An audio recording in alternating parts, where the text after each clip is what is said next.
Isang spin-off na konektado sa mundo ng mga pelikulang John Wick. Ang pamagat ng pelikula From the World of John Wick, Ballerina. Nagsisimula ang pelikula sa eksenang si Eve Macaro ay nasa ospital, duguan habang hawak ang isang umiikot na laruan ng balerina.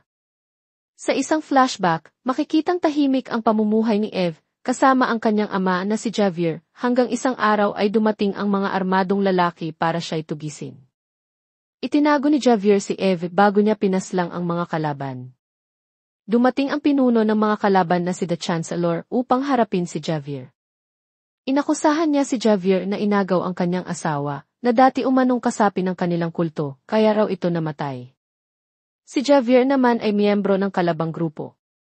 Binigyan ng pagpipilian si Javier, magpakamatay para hindi saktan si Eve, o patayin si The Chancellor, ngunit kapalit nito ay kamatayan nilang mag-ama. Habang nag-aalangan si Javier na barilin ang sarili, narinig niya ang sigaw ni Eve, kaya't nagpasya siyang labanan ang mga armadong lalaki upang mailigtas siya. Bagamat nasugatan, nagawa ni Javier na makalabas ng bahay kasama si Eve bago sumabog ang bomba na tumapos sa natitirang mga tauhan maliban kay The Chancellor. Sa huli, bumagsak si Javier sa harap ng kanyang anak at tuluyang namatay sa mga tinamong sugat. Si Eve ay sinalubong sa ospital ni Winston Scott, na nagpaabot ng kanyang pakikiramay at nag-alok ng pagkakataong makasama siya sa pamilya ng kanyang ama. Pumayag si Eve at dinala siya ni Winston sa tahanan ng Roscaroma upang ipakilala sa The Director. Doon ay nakilala rin niya si Nogi na nagkwento sa kanya tungkol sa mga kikimora, mga nilalang sa mito na maaaring maging mabuti o masama depende sa taong pinamumugaran. Sa loob ng 12 taon, si Eve ay sinanay ni The Director bilang isang balerina, habang natututo rin siya ng pakikipaglaban at paggamit ng baril kay Nogi. Araw-araw siyang nagsasanay hanggang sa duguin ang kanyang mga paa, umaasang mas magiging mahusay sa bawat sesyon. Unti-unti, nagiging mas malupit at mapanganib ang kanyang kakayahan bilang isang assassin o kikimora. Gayunpaman, halos wala siyang naging kaibigan maliban sa isang babaeng kasamahan na si Tatiana. Nang mapansin ni Eve na nawawala ang mga gamit ni Tatiana, nalaman niya kay The Director na pinaalis ito dahil hindi nila nakitang may kakayahan si Tatiana para gawin ang mga gawain ng Roscaroma. Nagulat ang ibang mga estudyante nang dumating si John Wick sa tahanan upang humingi ng tulong kay The Director. Lumapit si Eve kay John at nagtanong kung paano siya makakalabas at makakagawa ng mga bagay na ginagawa nito. Sinabi ni John na palagi naman siyang may pagpipilian, maaari siyang umalis o piliing maging katulad niya.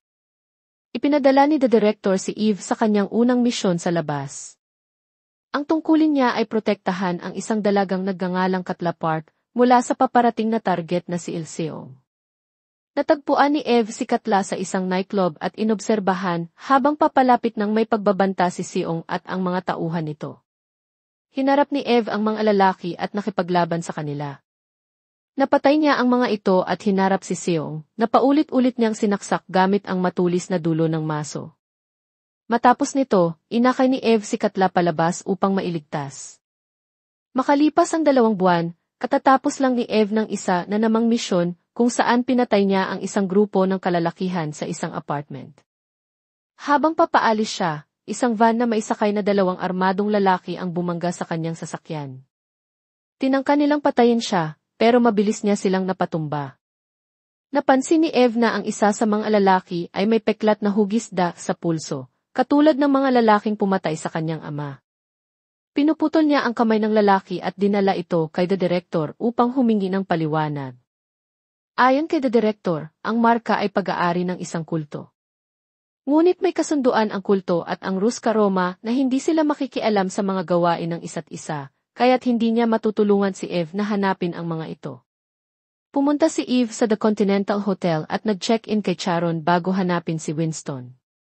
Kahit naniniwala si Winston na delikado ang pakikialam sa kulto, iniabot ni Eve sa kanya ang gintong token na ibinigay nito sa kanya noong una silang nagkita. Sa huli, pumayag si Winston. Ipinag-utos niya na hanapin ni Eve ang isang assassin na si Daniel Pin na maaaring makatulong sa kanya. Natagpuan ni Eve si Pine sa Continental Hotel sa Prague. Pagkatapos niyang makapasok sa kwarto nito, natagpuan niya ang batang anak ni Pin na si Ella. Nagbunutan ng baril sina Eve at Payne, pero kalaunan ay nagbabarin sila ng armas nang sabihin ni Eve na ang layunin lang niya ay hanapin ang kulto. Sa lobby ng hotel, isang babaeng nagngangalang Lena na tauhan ni The Chancellor, ang tumawag sa kanya para sabihing minamanmanan na niya si Eve. Ipinag-utos ni The Chancellor sa kanyang mga tauhan na tugisin si Eve, kahit alam niyang labag ito sa patakaran ng Continental na bawal ang pagdanak ng dugo sa loob ng lugar. Dinoble rin ang patong sa ulo ni Pin para matuksong suway ng mga mamamatay tao ang patakaran. Sinubukang pasukin ng mga armadong lalaki ang kwarto ni Pin, pero sumabog ang isa sa mga patibong nito at pinatay ang isa sa kanila. Nakipaglaban si Eve at Pine sa natitirang dalawa. Tumakas sila palabas ng hotel kasama si Ella, ngunit parehong napatumba sina Eve at Pin, at naagaw si Ella ng mga kalaban. Eve ay nagising na kasama ang dalawa pang miyembro ng kulto. Dahil hindi siya lumabag sa mga patakaran at wala siyang pinatay, siya ay pinaligtas mula sa kamatayan, habang ang dalawa ay pinagbabaril hanggang mamatay. Sinabihan siya ng may-ari ng lugar na kailangan na niyang mag-check out. Iniutos ng director na itigil na ni Eve ang kanyang paghihiganti. Sa halip, nagtungo si Eve sa isang may-ari ng tindahan ng baril na nagngangalang Frank. Habang ipinapakita ni Frank ang kanyang mga baril, biglang umatake ang mga kasapi ng kulto at pinaulanan sila ng bala. Tinamaan si Frank sa kamay, ngunit napatay ni Eve ang lahat ng kalaban. Bilang pasasalamat, ibinunyag ni Frank kay Eve ang pinaghihinalaang tagong lokasyon ng kulto na matatagpuan sa kabundukan ng Austria. Dumarating si Eve sa bayan ng Hallstatt, kung saan nagtatago ang ilang lihim ng mga mamamatay tao.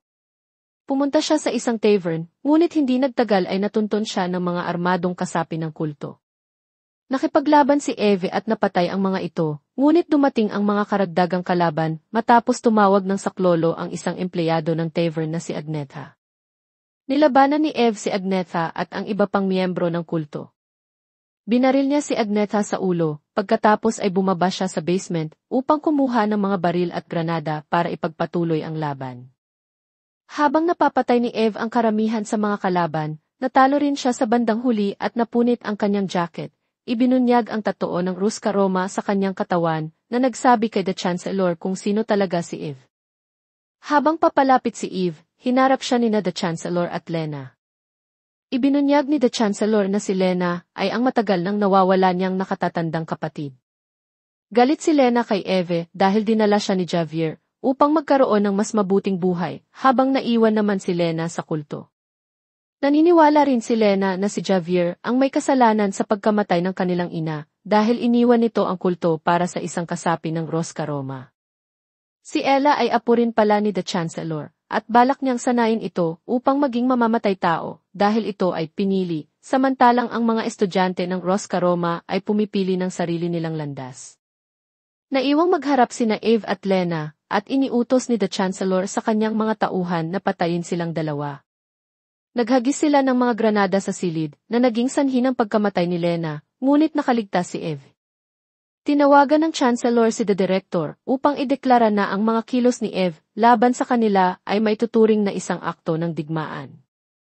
Bagamat iginiit ni The Director na hindi niya ipinadala si Eve, sinabi niyang maaari siyang magpadala ng tao upang pigilan ito. Binigyan sila ng palugit hanggang hating gabi upang ayusin ang sitwasyon kay Eve, kung hindi ay siguradong mauwi ito sa digmaan sa pagitan ng kulto at ng Ruska Roma. Pinaghahandaan na ni Eve ang kanyang huling laban at inipon na niya ang kanyang mga armas. Dumating si John ayon sa utos ng The Director para harapin siya. Ngunit hindi umatras si Eve, kaya nauwi ito sa isang matinding laban sa pagitan nila. Natapos ito sa tabla, at pumayag si John na hayaan si Eve na harapin si The Chancellor bago ang takdang oras sa hating gabi. Pumasok si Eve sa bayan habang tinawagan ni The Chancellor ang lahat ng assassin na maari niyang maabot upang patumbahin si Eve. Kinuha ni Eve ang isang flamethrower at sinimulang sunugin ang mga kultistang tauhan. Ngunit dumating ang kanang kamay ni The Chancellor na si Dex dala rin ang sarili nitong flamethrower. Naubusan na ng gasolina ang kay Eve, kaya't kinuha niya ang fire hose at ginamit ito upang salagin ang apoy hanggang sa magkaharap na sila ni Dex. Bago pa makaputok muli si Dex, pinasabog ni John ang tangke nito gamit ang sniper, dahilan para sumabog ito at bigyang daan si Eve na makaalis. Ibinili ng Chancellor sa kanyang mga tauhan na dukutin si Ella at dalhin siya papunta sa getaway vehicle. Nahabol sila ni Eve at pinatay ang lahat ng armadong lalaki hanggang silang dalawa na lang ng Chancellor ang natira. Sinabi ng Chancellor na walang magbabago kahit patayin siya, ngunit pinutol ni Eve ang kanyang pagsasalita sa pamamagitan ng isang bala sa ulo.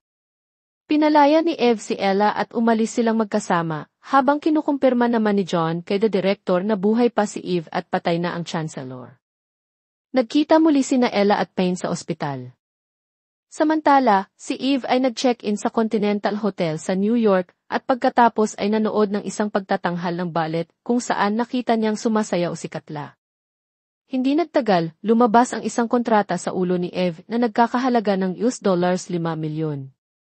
Napansin niya ang abiso at nakita niyang may ilang kalalakihan sa teatro na nakatanggap din ng parehong mensahe. Agad siyang umalis sa gusali ng mabilis hanggat kaya niya.